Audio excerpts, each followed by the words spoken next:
Masuk ke Emil tuh ngedongkrak harga pasar timnas langsung nembus 36,8 juta euro. Jadi kalau dikonversi ke rupiah tuh 650 miliar. Sedangkan Australia cuma di angka 420 miliar. Omongan dari tim Cahill bahwa mengatakan bahwa Indonesia ini tidak bisa dianggap remeh, bahkan sudah levelnya selevel dengan Arab Saudi, Bahrain dan China. Emang iya kita udah selevel.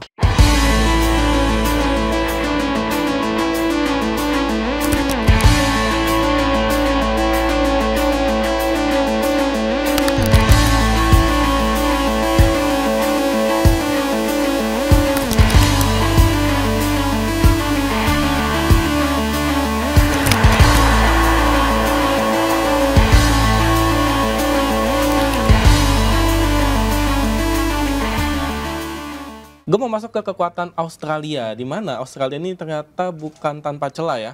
Ada banyak pemain yang bagus tidak bisa main. 11 ya. Banyak ya. 11. Gue sebut beberapa aja karena durasi Sotar ya. Eric Sotar, Jordan Bos, Iran Kunda, terus juga ada Noah Botic ya. Itu juga nggak dipanggil, bahkan gara-gara itu pelatih Tony Popovic sampai dihujat oleh fansnya. Sama netizen Australia ya. Gimana Mas Bur ceritanya? Ya emang kan Australia bisa dibilang kena badai cedera lah ya. Bisa ada 8-11 pemain yang absen, ada Eric Sotar dan lain-lain.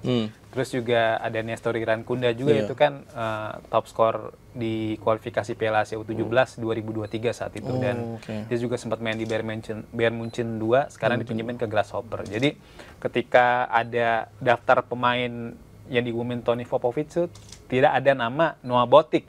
Nah itu tuh jadi pertanyaan oleh netizen Australia, maksudnya ini kok bisa sih top skor sementara Liga Australia nggak masuk timnas, sedangkan pemain-pemain yang secara koleksi gol biasa aja dipanggil, misal kayak Adam Tagar gitu atau nama-nama lain tetap dipanggil. Nah itulah yang bikin masyarakat atau pecinta sepak bola Australia protes ya. Kenapa sih Noah Botic nggak dipanggil? Kenapa sih Iran Kunda nggak dipanggil? Kalau Iran Kunda memang nggak dipanggil karena cedera ya.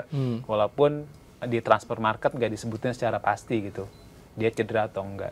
Nah itu bisa dibilang sebagai celah bagi timnas untuk ya minimal bisa dapat angka lah ya dari Australia. Amin.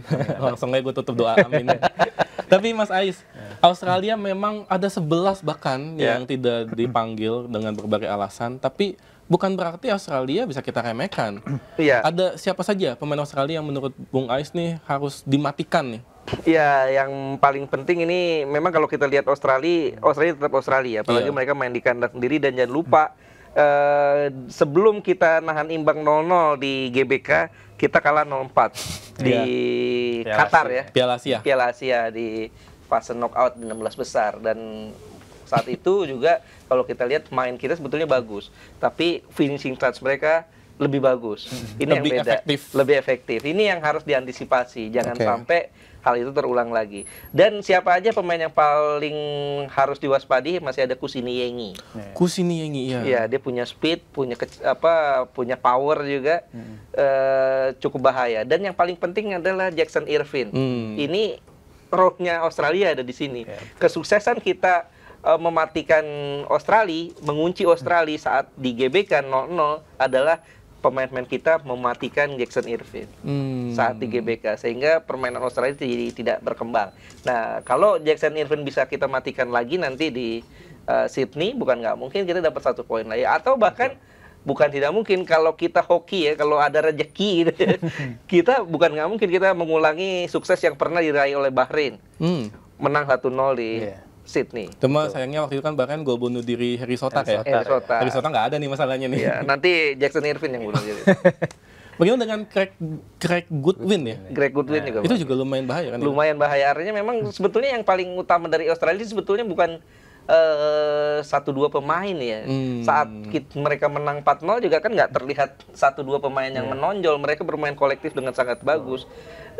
Ini yang harus diantisipasi, dan sekarang pelatihnya beda. Tony Popovic. Saat kita 0-0 kan masih Graham Arnold kan. Artinya mungkin ada perbedaan di situ, dan ini yang harus diantisipasi. Kita juga pelatihnya beda. Ini yang juga harus kita aware ya, harus hati-hati bahwa jangan terlalu berekspektasi tinggi. Tapi mudah-mudahan dengan persiapan yang dilakukan oleh Patrick Kluivert dan timnya ya, walaupun punya waktu cuma 2 hari, ya mudah-mudahan bisa maksimal. Jangan berekspektasi terlalu tinggi. Tapi Mas Bur, netizen tuh ngelihat market value-nya timnas Indonesia itu di atasnya Australia. Jadi betul. Pede gitu. Gimana Mas Bur? Ya sebenarnya kan kalau dibandingkan market value di bulan November tuh timnas Indonesia masih di bawah Australia. Saat itu kita masih di angka sekitar 28 juta euro, sedangkan Australia ada di angka 39 ya. Oh, jauh juga. Nah, cuma untuk di FIFA Matchday Maret 2025 ini Australia kan ada kena musibah lah ya, ada beberapa pemain yang absen seperti Harry Souttar. Harry Souttar tuh harga pasarannya 8 juta euro dan itu yang termahal di timnas Australia. Terus ada Riley McGree juga, itu winger Middlesbrough, itu 3,5 juta euro, pemain nomor 2 termahal di Australia, itu absen juga. Terus ada juga fullback kirinya Jordan Boss yang main di SCV Westerlo, itu di Liga Belgia, itu juga harga pasarannya 2 juta euro. Jadi kehilangan 3 pemain ini bikin ngedrop harga pasar Australia. Jadi di saat bersamaan kita kedatangan Emil yang harga pasar 5 juta euro. Terus juga ada Ole juga yang di 1,3. Terus juga ada Dean James ya. Dean James masih masih di bawah lah, masih 300 ribu euro. Cuma masuk ke Emil tuh ngedongkrak harga pasar timnas langsung nembus 36,8 juta euro. Jadi kalau dikonversi ke rupiah tuh 650 miliar. Ya. Sedangkan Australia cuma di angka 420 miliar. Wow, jadi, berarti 130 miliar. Ya. Iya, Emil tuh mahal ya, nomor 2 termahal setelah Mes. Kalau Mes kan sekitar kalau dirupiahin 150-an miliar ya. 154 kalau nggak salah. Kalau Emil Audero tuh sekitar 80-an ya. 85-86 miliar rupiah ya. Sehingga ya naik lah harga pasar. Ini harapannya dengan naiknya harga pasar juga berefek ke kualitas timnas kan. Karena kan ya ekspektasi masyarakat itu sangat besar. Kita juga nggak mau kan kejadian di November 2023 terulang tuh. Saat itu kan pecinta sepak bola tanah air tuh pengen kita bisa menang lawan Irak kan. Nah waktu itu tuh euforia kita lagi tinggi karena habis menang 12-0 lawan Brunei. Jadi masa nggak bisa kita ngambil poin di Irak gitu kan. Bahkan ada netizen bilang bisa kita menang lawan Irak, tapi kenyataan kita disikat 5-1 kan. 3-5-1 terus seri juga di Filipina. Seri di Filipina. Saat itu mental pemain juga emang ngedrop banget. Nah, harapannya sih emang secara kualitas pemain ya beda lah ya antara di November 2023 dengan di Maret 2025 dengan masuknya banyak pemain kan. Dulu belum ada Ijaz, belum ada Hilgers, belum ada Pas. Ya harapannya ya Tom Haye juga belum ada. Jadi kan sebenarnya Australia sendiri sudah merasakan keberadaan pemain-pemain keturunan tambahan nih kita kan dari dibantai 4-0 di Januari 2024 jadi 0-0 di September 2024. Nah, bukan gak mungkin di Maret 2025 kan siklusnya makin lama makin turun nih. Jadi maksudnya jadi 4-0 kita menang. Enggak ya? Mungkin dari kita kalah, imbang, bisa jadi saatnya kita sekarang menang. Iya, bahkan kalau kita dengar komentar-komentar dari Tony Popovic, pelatih dari Australia ini kan ada nuansa kekhawatiran. Bahwa dia bilang bahwa Indonesia ini setiap pertemuan selalu ada tambah pemain. Tambah lagi. Besok tambah lagi. Ini kan ada nuansa kekhawatiran. Kemudian juga ada omongan dari tim Cahill bahwa mengatakan bahwa Indonesia ini tidak bisa dianggap remeh. Bahkan sudah selevel dengan Arab Saudi, Bahrain, dan China. Emang iya? Kita udah selevel? Iya, kalau kita nilai kita bahkan menang lawan Arab Saudi. Nah, dari situ aja kan bisa dilihat bahwa Indonesia ini memang sudah berada di level itu meskipun masih belum maksimal. Kenapa belum maksimal? Karena kita ini kan masuknya satu, sehingga chemistry-nya masih belum terbentuk total. Kalaupun kita gagal, ya insya Allah nanti di Piala Asia di tahun 2027 ini nih, tim ngeri. Bukan hanya targetnya, jangankan hanya 16 besar. Ya. 16 besar aja sih lolos lah kalau gue pikir kalau dengan squad seperti ini. Betul. Oke, dan satu sosok yang bertanggung jawab untuk memaksimalkan potensi timnas adalah Patrick Kluivert. Di mana Patrick Kluivert ini akan berhadapan dengan Tony Popovic. Siapa yang lebih hebat di antara dua sosok ini, Bung Ais? Kalau kita lihat head to head dari segi kurikulum vitae sih, tentu Tony Popovic lebih kaya ya. Karena meskipun dia ini kayaknya di level lokal ya, karena memang dia pernah juara bersama klub-klub di Liga Australia. Di E-League ya beberapa kali. Sementara kalau kita lihat dari Patrick Kluivert kan karir kepelatihannya tidak lebih dari 5 tahun ya, bahkan nggak sampai 3 tahun kali ya. Dia lebih banyak sebagai asisten pelatih. Di Curaçao hanya 1,5 tahun, 1 tahun di periode awal, kemudian jadi interim beberapa bulan, kemudian di Adama Demirspor juga hanya 6 bulan. Singkat ya? Hanya singkat sekali. Baru sekarang mulai di tim nasional Indonesia. Tapi yang jadi pandangan gue adalah bahwa dia pernah menjadi asistennya Louis van Gaal di 2014 ya, dan saat itu Belanda masuk sampai semifinal, juara 3 bahkan, finish peringkat 3. Artinya di situ kan kita bisa berharap bahwa Patrick Kluivert banyak menyerap ilmu dari Louis van Gaal, dan bagaimana di situ juga kalau gue lihat beberapa kali peran dia sangat penting ya bersama tim. Bagaimana dia komunikasi bersama pemain-pemain Belanda saat itu, dan inilah yang kita harapkan. Dan mudah-mudahan juga selain Patrick Kluivert kan ini Alex Pastoor ini kan banyak orang sebut ini adalah ahli taktiknya, profesornya di Liga Belanda ya. Dia 2 kali bawa tim promosi ya. Salah satunya Sparta ya, Sparta Rotterdam promosi, Almere City juga promosi. Artinya diharapkan dia menjadi think tank-nya lah selain Danny Lanzat dan juga Gerald Van Aanenburg. Oke, ini menarik ya. Jadi semuanya bekerja, dan terutama tentu tadi menarik komunikasi ya. Komunikasi. Jadi emang Patrick Kluivert diharapkan bisa menyatukan ruang ganti, menyatukan locker room, ya kan, sesuai dengan nama podcast ini, sehingga bisa bersatu padu mengejar mimpi Piala Dunia. Tapi Mas Bur, kita paham, kita pengen masuk Piala Dunia, tapi lawan yang kita hadapi Australia. Kita cuma pernah menang sekali seumur hidup mungkin. Seumur hidup cuma menang sekali doang. Mission impossible kah untuk mengejutkan The Socceroos ini? Ya, bisa dibilang mission impossible sih enggak ya. Karena lawan Arab Saudi pun kita sebelumnya nggak pernah menang kan. Oh iya, nggak pernah menang. Nggak pernah menang, akhirnya kita bisa cetak kemenangan di GBK saat itu. Jadi kalau ngelihat kekuatan Australia yang pincang kan, yang mana Harry Souttar cedera, terus juga ada Jordan Boss, ada Riley Megree itu pemain yang hampir selalu jadi starter sebagai winger kanan timnas Australia di era Tony Popovic ya.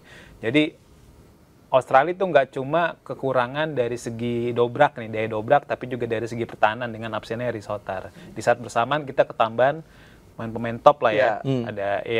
Ada kemungkinan Ole dan Joey Pelopesi jadi starter. Jadi itu sebenarnya absennya beberapa pemain timnas Australia bisa jadi modal kita nih untuk cetak ya kemenangan kedua untuk Australia sepanjang sejarah kan. Apalagi kan banyak bonus nih bisa kita dapat kalau menang lawan Australia kan. Wah, gila, selain memperbesar peluang timnas Indonesia lolos Piala Dunia 2006 juga ranking FIFA. Jadi kalau hitung-hitungan tuh kalau kita menang Australia bisa dapat tambahan 20,76 poin. Artinya kita bisa naik ke posisi? Kemungkinan besar kalau misalnya tim-tim di atas yang nggak dapat poin, kita bisa naik 11 posisi. Sekarang kan kita di peringkat 127 itu versi yang ranking FIFA di bulan Desember. Cuma update setelah Piala AFF itu kita sekarang di peringkat 131. Nah, jadi kalau dengan menang lawan Australia kita ya paling tinggi kita bisa naik ke peringkat 120. Jadi kalau kita bisa menang lawan Bahrain lebih gila lagi tuh. Kita bisa naik lagi ke peringkat 115 mungkin.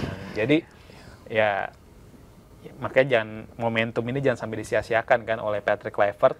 Jadi apa yang sudah diberikan oleh Erick Thohir bisa dimanfaatkan semaksimal mungkin. Karena kan kapan lagi kita bisa main di Piala Dunia, karena nggak pernah sebelumnya kita sangat sedekat ini dengan Piala Dunia. Iya, sebetulnya disayangkan kita itu gagal raih poin maksimal saat lawan Bahrain dan China. Iya, ini sangat, coba bayangin ya, seandainya kita lawan Bahrain dapat poin 3. Lawan China, wasitnya Ahmed Alkaf itu ngecek ini ya jamnya ya. Oh, udah lewat nih gitu ya. Iya, seandainya gitu ya. Kita kan lawan Bahrain aja lah. Lawan Cina udahlah kita kalah ya. Lawan Bahrain kita tambah 2. Sekarang kita ada di peringkat 2. Iya juga kita ya. Poin 8 loh. 8 poin di atas Australia. Di atas Australia. Dan anggap seandainya kita menang lawan Cina ya waktu itu ya. Kita bukan 9 poin, bukan 8 poin lagi. 11 poin. Sudah dekat dengan Jepang bahkan. Artinya kan untuk lolos besar. Tapi udahlah, itu lupain lah. Kita jangan terlalu banyak flashback. Kita tatap ke depan. 4 pertandingan sisa ini, kalau kita bisa maksimalin 3 aja. 3 di awal nih, lawan Australia, Bahrain dan Cina, dapat 7 poin aja, kans kita untuk lolos langsung besar. 13 poin ya. Ya, apalagi kalau kita lawan Australia menang. Ini gue yakin betul kita lolos langsung di peringkat kedua. Karena Australia, Bahrain, China ini juga masih punya lawan-lawan berat. Terutama anggap aja lawan terberat kita Australia ya. Karena kalau seandainya Arab Saudi poinnya sama kita yang lolos. Head to head ya? Head to head kita menang. Oh, bukan selisih gol ya? Head to head. Di Asia selisih gol. Oh, selisih gol. Cuma opsi selanjutnya. Opsi selanjutnya kan bisa kita lihat head to head kita menang. Golnya sama. Betul. Dan juga Australia ini masih lawan Jepang. Setelah Australia lawan Indonesia, mereka lawan Cina di Guangzhou. Asumsi mereka di Hangzhou ya. Hangzhou. Ya anggap saja belum tentu juga. Cina main di kandang bukan tidak mungkin mereka nahan Australia. Anggap saja mereka menang.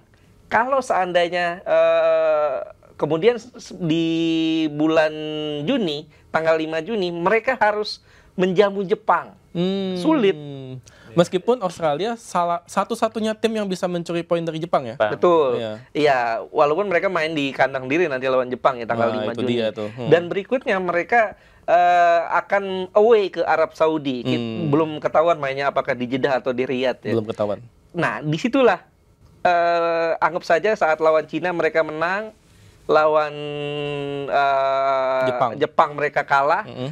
Nanti penentuannya akan lawan Arab Saudi. Kalau mereka kehilangan poin di sana, kalau Arab Saudi lawan Australia seri di sana, kan kita untuk lolos besar. Yang bikin menguntungkan adalah saingan kita juga bunuh-bunuhan sebenarnya. Betul. Inilah yang menurut gue jadi ini kesempatan buat kita. Kalau kita nggak lolos langsung, minimal kita bisa lolos lewat putaran keempat. Iya, putaran keempat ya kita live reaction nanti ada ya.